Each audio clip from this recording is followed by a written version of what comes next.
Derik Queen did what? Triple-double from Derik Queen. Yet the Pelicans, Pelican themselves. Let's talk about it today on Flock.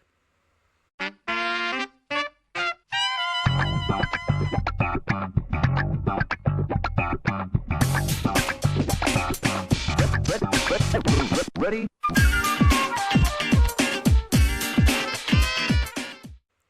So g'day everyone and welcome to Flock, a New Orleans Pelicans podcast. I am your host, Lyle Swithenbank, at Lyle Swithenbank on Twitter and on TikTok, at Lyle Pels on Instagram.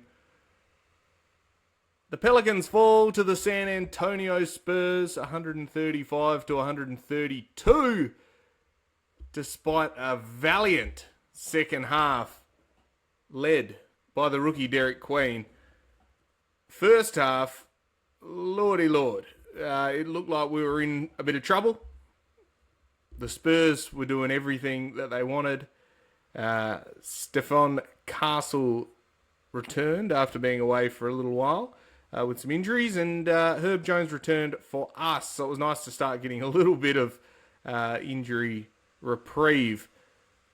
But alas, despite the best efforts of our Pelicans, they fall short on a game-winning attempt from Derik Queen. And we lose. We lose again. Really difficult. A really difficult one, particularly when you had a fantastic, probably the best third quarter that we've had all year, and it was because of Derik Queen and Trey Murphy taking over the game. The second quarter led back by Saddiq Bey, and then that last quarter, back and forth we go, starting with the weirdest fourth quarter lineup that we could ever imagine when everyone else is rolling, and we gave the lead up, and it just made it too hard to overcome. So, alas, we lose.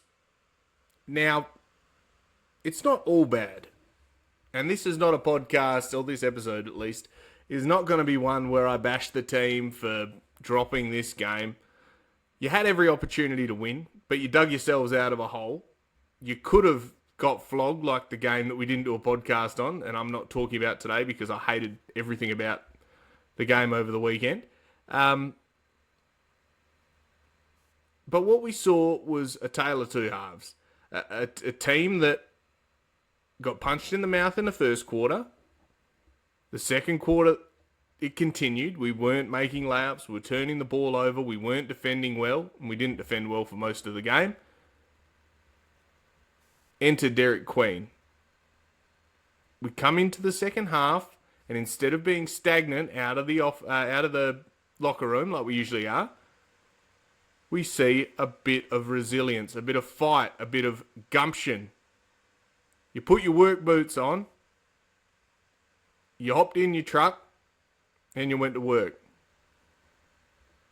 And it was spurred on by Derik Queen.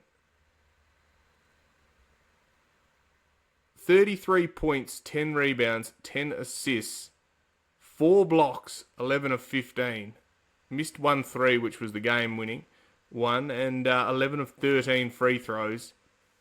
4 turnovers, but a plus 14 on the night. The Pelicans have had 2 other rookies ever get a triple-double. It was Chris Paul did it a couple of times, and Darren Collison, and now Derik Queen. In terms of players, before they turned 21, who had a 30-point triple-double, you've got LeBron, you've got Luka Doncic, you've got De'Aaron Fox, you've got Victor Wembanyama, and now you have Derik Queen.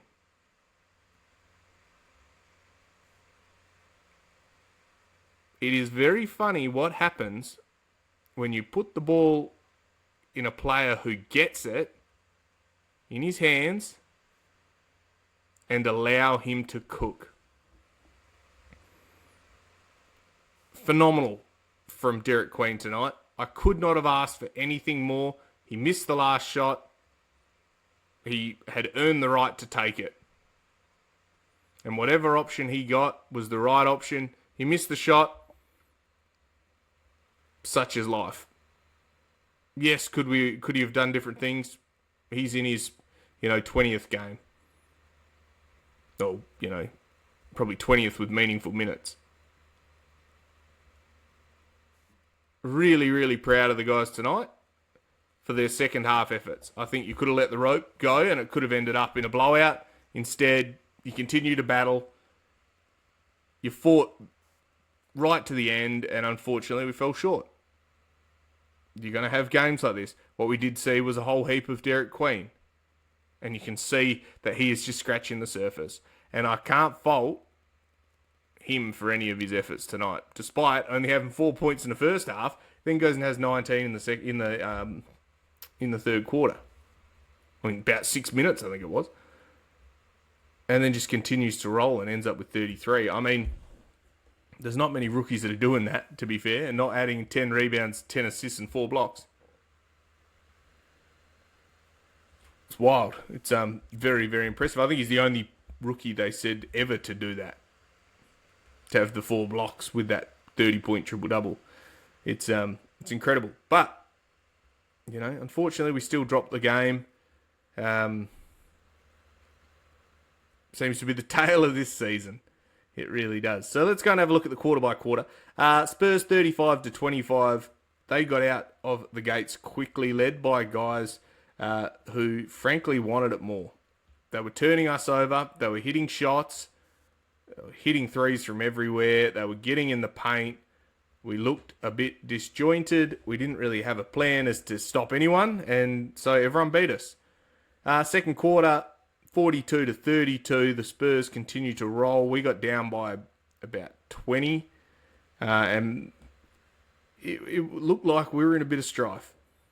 It could have definitely been worse, but we were putting ourselves in a pretty difficult situation. Thankfully, enter Derik Queen. First 2 minutes of I think it was a minute and a half, we started cutting into the lead. 3 minutes in, it was back to 9. And like we know in this league, no lead is safe. We managed to hit the front and actually went into the last quarter with, I'm pretty sure, a 2-point lead. That disappeared pretty quickly. Now, the disappointing part of this is that learning to win is a real thing. But gosh, you got to be on the right side of a couple of these. And I suppose everyone's learning, right? James Borrego's lineup that he entered the fourth quarter with was diabolical. There was no one that could score. I get trying to get everyone rest, but you can't have no scorers on. I think it was Peavy, Jose, Herb, Misi, and I don't know who the last guy was. I don't know if it was Jeremiah either. It was, Bryce McGowan's. And what are you meant to do with that? The spacing's all wonky. There's no creators. Jose, we know, is hot and cold. And we give this lead up, and then all of a sudden you're down 6 in a game where we had 4 fouls in the first minute in that last quarter, and 5 fouls in a minute and 2 seconds. So we just got to be cleverer with how we start these final quarters, because there's been time and again where you let yourself, or you do yourself a disservice by putting players in for the sake of giving guys an extra 30 seconds or, a couple of minutes rest.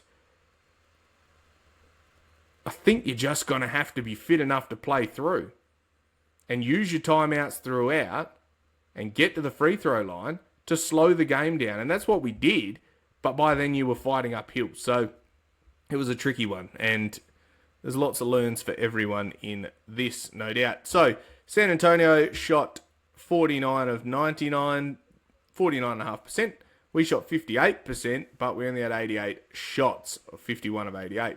3-pointers is where we got killed. 17 made threes to our 7 at 26% to their 47%. There's 30 points there in threes. What are you even meant to do? If you cannot answer threes, you can't even get to double digits threes, and that's a couple of games in a row. 3 is more than 2, and we know even getting out in transition and things like that, it's going to be an uphill battle in a lot of these games. Free throws 26 to 25. They had a heap in the first half. We had a heap in the second half, so that evened out. 23 to 26 for us, 88%. Much better from the free throw line. Assists. Don't know if it's our highest assist amount for the whole year, but 35 assists. Helps you get 10 from your rookie centre, but the ball movement, especially in the second half, was fantastic. And had you not have started the game so slow, you win this game. You win the bloody game. You do. They had 29 assists. 35 on 51 made field goal attempts. That's incredible. Let that sink in. We're at 80%, or near on. 15 of you made shots were isolation or unassisted. The rest were all assisted. That's incredible. Total rebounds we lost 44 to 33. Fast break points is where we got killed. They had 22. We had 16. Blocks we had 7. They had none, which was nice. Offensive rebounds, again, second chance points is going to kill you. 13 offensive rebounds. Points off turnovers 16 to 17. That was pretty even. But again, those defensive efforts in the beginning and the slow starts to games, they're going to cook you. We need a sustained 4-quarter effort. Yes, young team. Yes, learning this, learning that. Injuries, yada, yada, yada. I know. It does not make it any easier to watch as a fan. And we all know it, and we're all going through it together. And, hopefully when the wins start coming, and hopefully they come sooner rather than later, we can all look back at this time and say we knew we had some absolute diamonds when we drafted Jeremiah Fears and traded away the picks for Derik Queen. I don't know how many guys next year are giving us triple-doubles. I'm sure there's some absolute talents, but a 33-point triple-double in your 20-odd, your 25th game, I'll take that. I'll take that. Again, 2 things can be true. A couple of protections on that pick would have been really, really helpful. But Derik Queen is a certified bucket. Trey Murphy, 37 minutes, had 32 points, 3 rebounds, 4 assists, 2 steals, 1 block, 13 of 21, 2 of 6, 4 of 5 from free throw, and 1 turnover is a plus 12. Trey Murphy plays much better when he plays with intent. Stop bouncing the ball between your legs and trying to break people down. Get the ball off the dribble. You're fast enough, long enough, athletic enough to get past people. Drive with intent.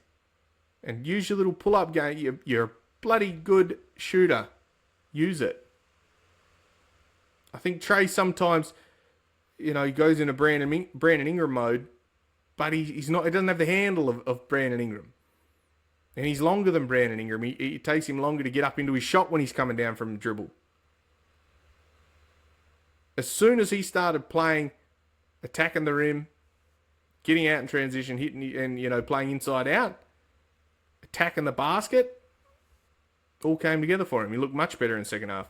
Sadiq Bey, I thought was great again. 36 minutes, 17 points, 6 rebounds, 2 assists, 7 of 11, 1 of 3 from 3, hit 2 free throws, nearly hit the game-tying 3, but just missed, plus 19 on the night. He was massive carrying us in that first quarter as well, backing down guys on the block. I love when they just clear that whole side out. He just has a mismatch, and he's built like a brick shithouse, so he just goes straight through them. He was fantastic. As I said, Derik Queen, 33, 10, and 10, and 4 blocks, and 11 of 15 at 73% shooting. Missed 1 3, 11 of 13 free throws, 4 turnovers, but he was a plus 14. And I will take 10 assists to 4 turnovers every single time. He was phenomenal tonight.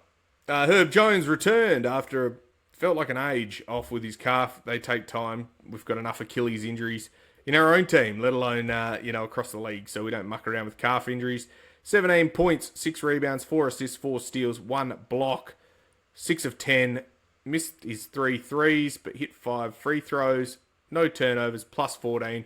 Herb Jones, welcome back. That is exactly what we want to see. He was creating, he was rebounding, he was putting people in the right spot on defense. The problem was is no one was used to hearing from him, so it took a little bit of time, and we got beaten pretty convincingly on the defensive end. But he was there, 5 defensive stats. What are you going to do? That's not to count deflections. It's not, to discount how he's, defending the primary player every time up the floor. It was great to have Herb back, and we have missed him. And in 25 minutes to have that much of an impact, that's great. Jeremiah Fears had 20 minutes. He only had 5 points, 3 rebounds, 4 assists, and a steal. He was 2 of 8 on this one. It was a frustrating game for the young man. He was still a +1 on the night, but he got into foul trouble. He had 4 fouls. The refs weren't giving him anything. He was getting hacked to living daylights. Anytime he did anything, the refs were on him. And, it was one of those games that he sort of had to defer to others. And you're going to have rookie nights like that. Fortunately, we were able to make up those assists, but he'll continue to learn and grow from that. Bryce McGowan's first man off the bench. That's how good he's been playing, is that he got 23 minutes. He was the most minutes off the bench. 8 points, 1 rebound, 2 assists, 3 of 5, 1 of 3 from 3, hit a free throw. It was a -19. The bench were all in minus, which, says a lot about that. Their bench was better than ours, for sure. But he plays deliberate. He plays intentional, and he attacks the basket, and he plays within his role, and he plays with pace. I thought he was good. Eve, only 7 minutes in this. Again, it wasn't really an Eve game with Derik Queen playing as well as he did. He's splitting between Eve and Eve and Makovic. So they both played about 7 minutes. 2 points and an assist, 1 of 1. Just wasn't a game for him.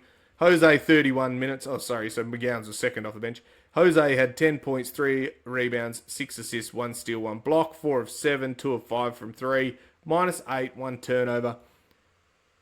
Now, there was a breakdown on Dylan Harper on the last play, and Jose was guarding him and fell over. And it happens, right? I don't know what he tripped over, but he fell over. And from there, the defense was compromised on that last shot. Harper went in, got a layup. They went up by 1. We had the opportunity to tie it with about a second to go. Didn't happen. And I think it was 8 seconds to go when we got that shot. But, with 1 second on the clock, we foul. They hit the free throws. No good. Jose is the heart and soul of this team, as we know.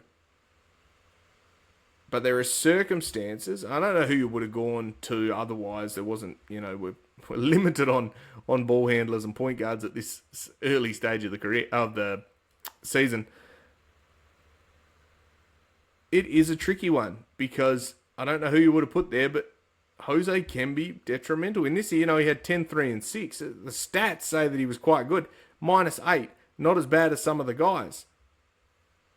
But the eye test sometimes is a bit deceiving. That he gave away a 3-point play that turned into a flagrant that they made. So a 4-point play with a flagrant, and all your hard work gets undone when you just do silly things like that. And yeah, he just was standing still. He stepped, but you have to let the player land.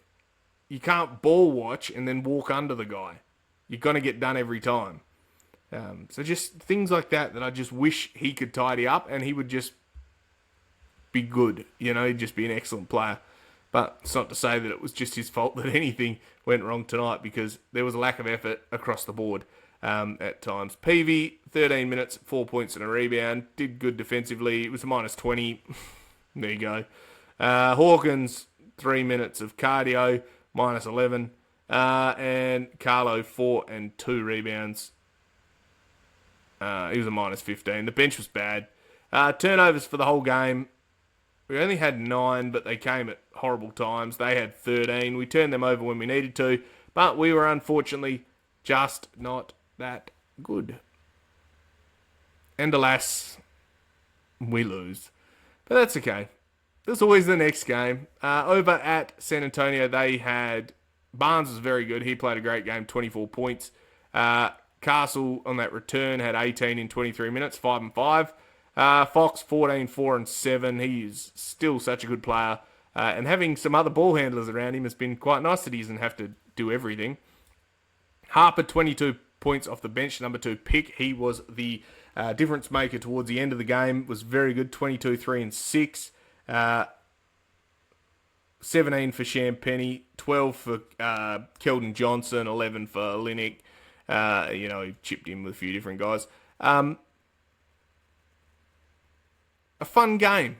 A fun game to watch. We just end up on the wrong side of it.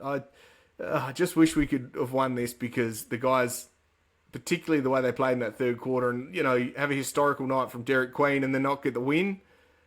That's the bittersweet moment of it. And, they interviewed Derik Queen after the game, and even he was like, well, the stats are great, but at the end of the day, he wants to win. He said, I don't care if they don't put me in at all if we win the game. And that's the mentality you want from these young guys, right? He's not worried about getting triple doubles or anything like that. He talked about it. He must have told Antonio Daniels at one of the high school games he went to earlier on in the week, give him 10 games, and he'll get a triple double. And I think he was pretty close to that. Managed to get in there, and there he goes. That's the first career triple-double for a man that hopefully we see a whole heap more of. Borrego was interesting in his post-game, where he talked about there being some learns, whether Derik Queen could have got a better look. Perhaps he could have. He could have come in and, gone for that mid-range jumper or drove to the paint and got free throws. Look, the ball was advanced to literally the other end of the court, which Jose had to then run, used 5 seconds getting up the court. By the time it gets to Derik Queen, and Jose drove in and kicked back out. By the time it got to Derik Queen, he could have taken 1 step in and shot it, maybe 2. Are you getting a better shot? I don't know. He had his feet planted. I'm sure he practices that shot all the time. It's just an unfortunate miss. That's how it goes. So they continue to learn. I think James Borrego hopefully continues to be positive. He seems to be locked in, and they're going to continue to develop and get these young guys, the reps that they deserve. But all those minutes have to be earned. You don't just get to walk in. You have to continue to earn those minutes. And I think that's fair enough. There's got to be pressure for spots. Otherwise, you do not grow. Competition breeds success. So we need to keep seeing more of that. So, 3 key takeaways. Derik Queen got 33 points. Key takeaway number 2. Derik Queen got 10 rebounds. Takeaway number 3. Derik Queen got 10 assists. He got a triple-double. And man, oh man, he is fun to watch. He is such a great passer of the basketball. He understands the game. There's guys that are hyper-athletic and never understand the game at all. This guy knows exactly how to get whatever he wants, whenever he wants, get everyone else involved. He is as good, if not better than advertised, and I like cheering for Derik Queen. I think he's a great player, and I think if we can keep this sort of young core together and add some complementary pieces, well, who knows? Who knows? There's a bit of hope. By golly, we deserve it after the last few years we've had. So, all in all, disappointing loss. Next game, we go and take on the Chicago Bulls, I'm fairly certain. We fly up to Chicago, and that is on... Was it Portland next? Yeah, it's Portland. We get a couple of days off. We play Portland on Thursday night. It's the next game. And then we play... Well, then we get the weekend off because it's the Emirates Grand Final, the NBA Cup Grand Final. Oh, gosh, we only got one more game of basketball this week. What are we going to do all weekend? Watch the NBA Cup, I guess. I thought there was a Chicago game in here somewhere. Ah, yes, it is. We play Chicago on Sunday night in Chicago. So, we beat them before. Maybe we could beat them this time. hopefully we can beat Portland. I think we were close last time and, just continue to build one game at a time and we just chip away. I'd like to see, a few wins. We only had 3, so anything better. If we get 4, that's nice. Win a couple in a row, then we have 5. Feels palatable, considering the lack of wins we've had this year. But anyway, let's leave it at that. Derik Queen is awesome. Play him more, play through him more. Good work, Trey. Good to have Herb back. Well done, Spurs. You frustrate me, but such is basketball, such is this cruel game. We get a couple of days and we'll be back into it, cheering alongside everyone else once again. So, with that being said, this has been Flock, a New Orleans Pelicans podcast. I am your host, Lyle Swithenbank, at Lyle Swithenbank on Twitter and on TikTok, at Lyle Pels on Instagram. If you liked what you saw or heard or, you saw on Twitter or whatever, hit that subscribe, hit the thumbs up, go and give us a follow, whatever you want. Leave a comment down below. We love all that. And see you next time. So until then, stay safe. And of course, bye for now.